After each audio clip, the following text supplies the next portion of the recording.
अस्सलाम वालेकुम दोस्तों, मेरा नाम शेख नूरुद्दीन और आज हम सीखने वाले हैं मुफर्रद सूद पर पूछे गए चंद सवाल। यहाँ पर आपको एक सवाल नज़र आ रहा होगा कि 9% फी साल से 15,000 रुपयों का 5 साल का सूद कितना होगा। और ऑप्शन है ए 7,500, बी 8,000, सी 6,750 और डी 7,650। दोस्तों, ऐसे सवाल हल करने से पहले हमें चंद बातें जो बुनियादी है मालूम होना बहुत ज़रूरी है, जिसका इल्म होना हमारे लिए बेहद ज़रूरी है।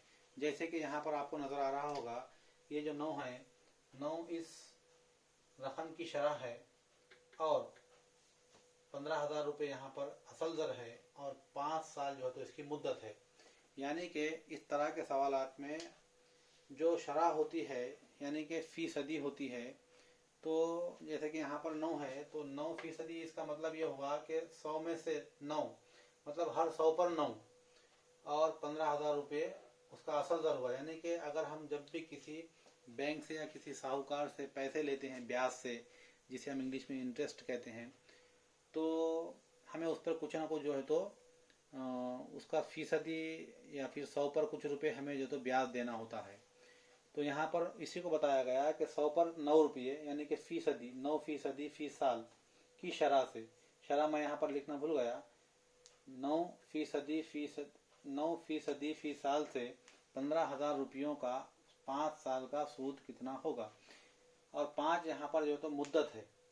एक बार फिर से सुन लीजिए, 9 उसकी शरह है, ये 15,000 की शरह 9 है और 15,000 रुपये असल ज़र है, यानी कि कुल हमने कितने रकम लिए और 5 साल के लिए लिए, यानी कि उसकी मुद्दत है। तो मालूम ये हुआ कि ये असल ज़र है, ये शरह है और ये मुद्दत है। और ऐसे सवालात को हल करने से पहले हमें उनके ज़ाब्तों का भी इल्म होना ज़रूरी है। जैसे कि यहाँ पर इसका एक ज़ाब्ता है जिसको हम समझे बगैर इस सवाल को हल ही नहीं कर सकते, या फिर एक ट्रिक्स होती है, लेकिन ट्रिक्स अक्सर हम जो तो भूल जाया करते हैं।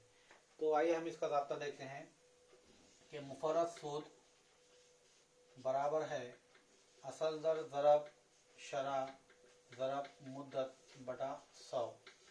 दोस्तों, आपको एक बात मैं बता दूं, यहाँ पर जब भी हम रियाजी के किसी भी सवाल को हल करते हैं तो उसकी बुनियादी मालूमात होना हमें बेहद ज़रूरी होता है। अक्सर लोग क्या करते हैं कि उसकी ट्रिक्स के पीछे पड़ जाते हैं।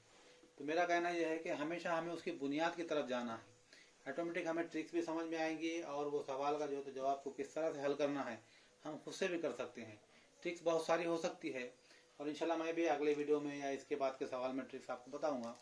तो देखिए यहाँ पर, चलिए हम इसको पहले शुरू हल कर लेते हैं कि यहाँ पर कहा गया है कि 9% फी साल से 15,000 रुपयों का 5 साल का सूद कितना होगा।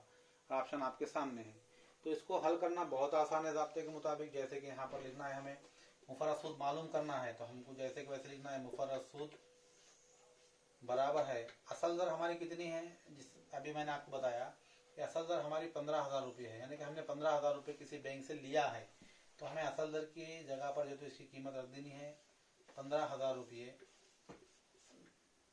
ज़रब शरह कितनी है उसकी 9 और ज़रब 5 साल की उसकी मुद्दत है बटा 100 जैसे कि वैसे।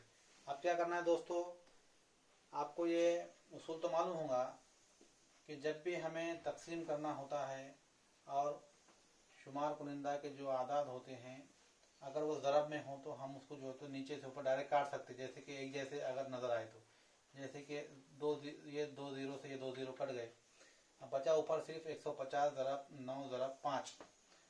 अब सबसे पहले हमें क्या करना है, इन 9 को 150 से ज़रब देना है। जैसे कि 9 0 0 9 पंजे 45 के 5 हासिल आया 4, 9 1 9 और 4 13 ज़रब 5।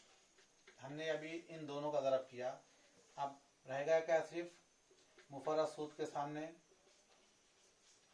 मुफर्रद सूद बराबर है 1350 ज़रब 5।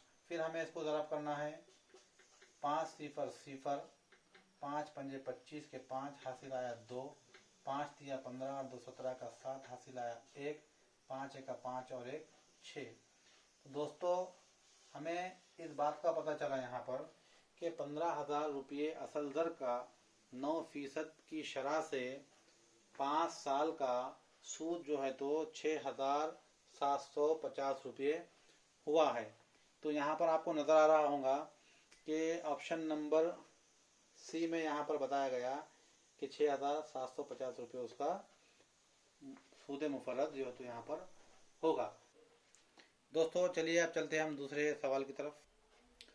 तो दोस्तों ये रहा हमारा दूसरा सवाल। दूसरा सवाल ऐसा है कि 5/1/2% फी साल की शरह से 200 रुपयों पर 2 साल के बाद कुल दर क्या होगा।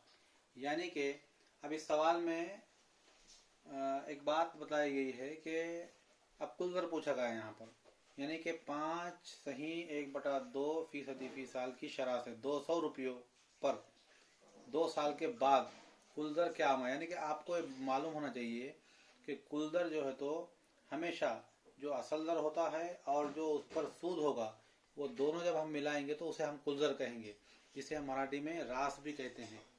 तो सवाल आपको समझ गया होगा ऐसी उम्मीद करता हूँ। आइए हम इसको हल करते हैं। तो यहाँ पर कहा गया है कि 5/1/2% फी साल की शरह से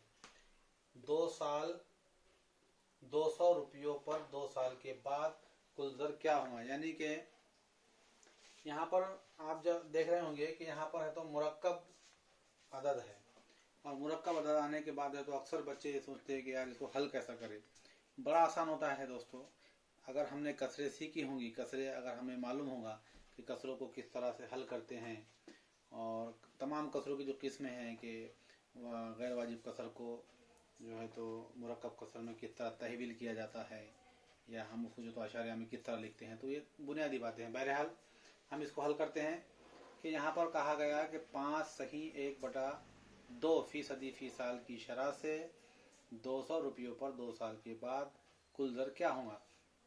ऑप्शन है 2.27, बी है 22.2, सी है 222 और डी है 0.222।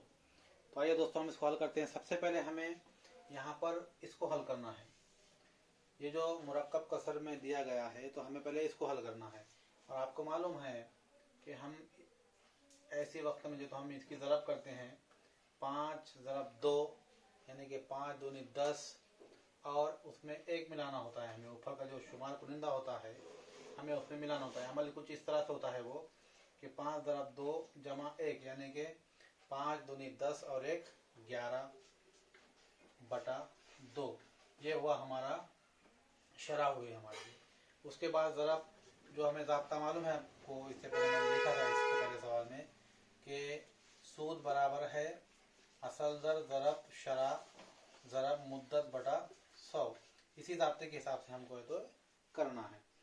तो हमने मुद्दत की जगह शरह की जगह पर जो है तो हमने 11 बटा जो है तो 2 लिया है। अब उसकी मुद्दत कितनी है, ज़रब मुद्दत है 2 साल की, यहाँ पर हमने 2 साल लिख दिया, और असल दर है उसका 200 रुपये।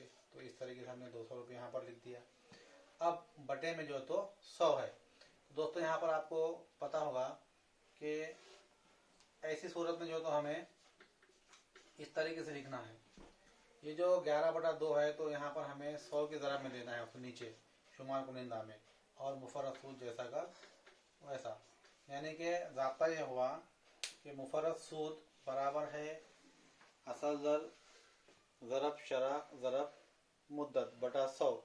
अब ये जो 2 लिखा मैंने यहाँ पर नसब नुमा में, तो हमने जो इसको हल किया था कि 11/2, तो हमको नीचे जो है तो यहाँ पर 2 लिखना है ताकि आसानी से जवाब हमको मालूम हो सके। अब इसको हल करते हैं हम। ये 2 सिफर से 2 सिफर कट गए, ये 2 से ये 2 कट गया, 2 का 2 2 का 2। अब रहा क्या, ऊपर सिर्फ 2 ज़रब 11, यानी कि जब हम 2 को 11 से ज़रब देंगे तो जवाब होगा 22। 11 दूनी 22 जो तो हमारे यहाँ पर सूद हुआ। क्या हुआ, ये सूद हुआ। लेकिन जवाब हमारा ये नहीं हुआ। जब हम देखते हैं कि ऑप्शन में तो नज़र नहीं आ रहा, कहीं पर एक जगह है यहाँ पर कि 22.2, लेकिन यहाँ पर 2 नहीं आया। यहाँ पर पूछा क्या गया दोस्तों कि कुल ज़र हमें जो तो मालूम करना है, कुल ज़र। और मैंने आपको इस वीडियो के इस सवाल के शुरुआत में ही बता दिया था कि असल दर और सूद मिलकर जो है तो कुल दर होता है। तो यहाँ पर क्या है, हमारा सूद हमें मालूम हुआ 22 रुपये। अब असल दर क्या था हमारा 200 रुपये, तो हमें इसमें जमा करना है 200 रुपये बराबर है 222 रुपये, यानी कि ये हुआ हमारा कुल दर। क्या हुआ ये कुल दर। तो हमें पता इस बात का चला कि जब भी हम सूद में असल दर को मिलाते हैं तो हमें कुल दर हासिल होता है। और आप यहाँ पर ऑप्शन नंबर सी में देख रहे हैं कि यहाँ पर हमें जो है तो जवाब का पता चल गया है। तो उम्मीद करता हूँ कि इस तरह जो तो वीडियो आपको ज़रूर पसंद आई होगी। ठीक है सर दोस्तों।